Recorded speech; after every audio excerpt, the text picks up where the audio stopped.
called Boko Haram, and he's pointing out the impact that they are having not only in Nigeria, in northern Nigeria, but they're also having an impact over all of West Africa.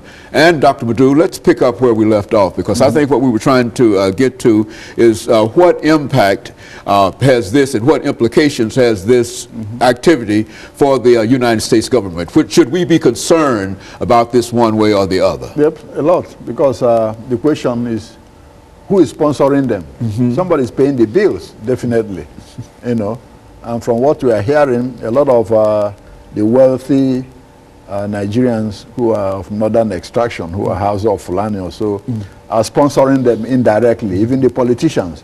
A few weeks ago, one senator from northern Nigeria was arrested for being a secret sponsor of the Boko Haram. So most people believe their politicians are paying the bills. Otherwise, where did they get the money from? Somebody is paying them. That's where the United States comes into.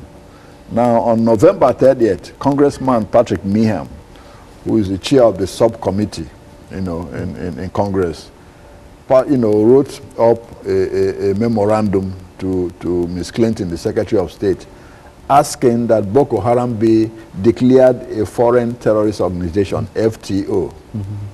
Now, there are some criteria for an organization to be declared a foreign terrorist organization. It has to meet three, important criteria. One, is a foreign terrorist organization. Two, it has engaged in terrorism or terrorist activities, okay? And three, that organization is a threat to American nationals or American national security interests. Now, in my opinion, Boko Haram meets those criteria. A, it is a foreign terrorist organization. B, it has engaged in terrorist activities, terrorism, bombing churches, bombing, hotels, bombing pubs and all that. It's a terrorist activity. Three, security to interests of American nationals and American national security. Yeah, it means that. They bombed the United Nations building. There might be Americans working in that building, who get killed. Yeah, those churches that are bombing, there will be Americans who are going to those churches. Most Americans who walk over there are Christians who might be in those churches. And three, some of the oil installations, that they're trying to bomb now, America gets about 20% of it oil from Nigeria. In fact, George Bush, when he was in charge, before he left office, said, hey, if those Boko Haram threatens the oil installations, that the American government might be forced to move in. In fact, when the Niger Delta militants were threatening those oil, we went in there with some equipment and all, including drones, to help the Nigerian government fight them. So right now, General Carter Ham, who is in charge of AFRICOM, the American military base in Africa, says that Boko Haram should be taken seriously and declared a foreign terrorist organization. So the mechanism to start fighting them like Qaeda will be put into motion.